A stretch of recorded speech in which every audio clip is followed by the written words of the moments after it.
একজন মা যার চোখের জল পড়েছিল প্রতিদিন, আর সেই চোখের জল ফেলেছিল যার জন্য? নিজেরই সন্তান। আজকের এই গল্পটি কোনো কল্পকাহিনী নয়, এটি একটি সত্য ঘটনা যা শুনলে আপনার বুক কেঁপে উঠবে।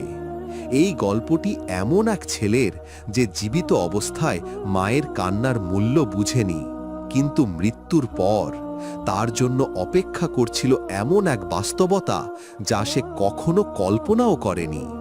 ভিডিওটি শেষ পর্যন্ত দেখুন, কারণ শেষ অংশে রয়েছে এমন এক শিক্ষা যা আপনার জীবন বদলে দিতে পারে।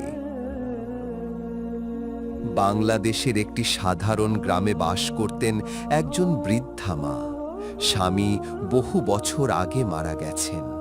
তার সব আশা, সব ভালোবাসা, সব দোয়া একজন মাত্র ছেলের জন্য। ছেলের নাম ছিল রাশেদ। রাশেদ ছোটবেলায় খুব ভালো ছিল। মাকে আম্মা বলে ডাকত। মায়ের হাতের ভাত ছাড়া খেত না। কিন্তু সময় বদলায়, মানুষও বদলায়। রাশেদ বড় হলো, শহরে পড়তে গেল। সেখানে পেল নতুন বন্ধু, নতুন জীবন, নতুন স্বপ্ন। আর ধীরে ধীরে মায়ে ফোন ধরা বন্ধ হলো।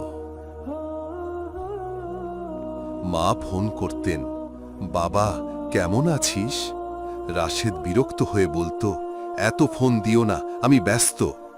মা অসুস্থ হলে ডাক্তার দেখানোর টাকাও চাইতে ভয় পেতেন, কারণ শেষবার টাকা চাইলে রাশেদ বলেছিল, সব সময় টাকা টাকা, তুমি কি জানো আমি কত চাপের মধ্যে আছি? সেই দিন মা চুপ করে গিয়েছিলেন, কিন্তু রাত ভর কেঁদেছিলেন। গ্রামের মানুষ দেখত মা প্রতিদিন ফজরের নামাজের পর ছেলের জন্য দোয়া করেন, আর চোখের পানি জায়নামাজ ভিজিয়ে দেয়। একদিন মা খুব অসুস্থ হয়ে পড়লেন। গ্রামের একজন ফোন করে রাশেদকে বলল, তোমার মা খুব খারাপ অবস্থায় আছে, যদি সম্ভব হয় একবার এসো। রাশেদ বলেছিল, এখন সময় নেই, পরে দেখা যাবে। সেই পরে আর আসেনি। সেই রাতেই মা ইন্তেকাল করেন। রাশেদ 2 দিন পরে গ্রামে আসে। মায়ের দাফন শেষ। সে কবরের পাশে দাঁড়িয়ে প্রথমবার কাঁদে, কিন্তু তখন আর কোনো শব্দ শোনা যায় না, কারণ মা আর নেই। কিন্তু গল্প এখানেই শেষ নয়। দাফনের 3 রাত পর রাশেদ স্বপ্ন দেখে। স্বপ্নে দেখে একটি অন্ধকার জায়গা, চারদিক কবরের মতো। সে দেখে তার মা দূরে দাঁড়িয়ে আছেন, কিন্তু মুখ ফিরিয়ে রেখেছেন। রাশেদ চিৎকার করে বলে, আম্মা, আমাকে দেখো। মা শান্ত কণ্ঠে বলেন, তুমি যখন আমাকে কাঁদিয়েছিলে তখন কি তুমি ফিরেছিলে? হঠাৎ মাটির নিচ থেকে আগুন উঠতে থাকে। রাশেদ জেগে উঠে চিৎকার করে। এই স্বপ্ন সে 3 রাত দেখে। ভয়ে কাঁপতে কাঁপতে রাশেদ একজন আলেমের কাছে যায়। সব খুলে বলে। আলেম বলেন, মায়ের চোখের জল আল্লাহর কাছে খুব ভারী।